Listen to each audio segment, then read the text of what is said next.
السلام عليكم ورحمة الله وبركاته. كيف الحال؟ أخبار طيبين؟ حياك الله. وعليكم السلام ورحمة الله وبركاته. الحمد لله. Maalim bwana, yule rafiki yako bwana, nimemuona hana maana kweli.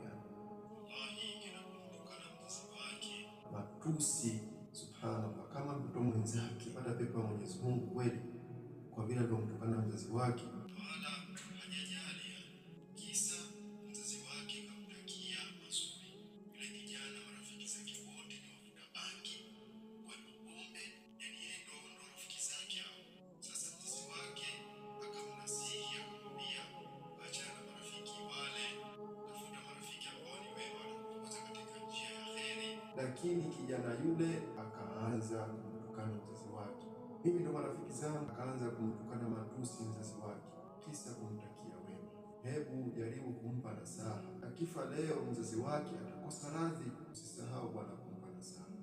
Inshallah Maalim Fadi, hamna tatizo. Inshallah ujumbe wako umefika na nitamfikishia pia na yeye, na nitamnasihi arudi kwa mzazi wake na akaombe msamaha.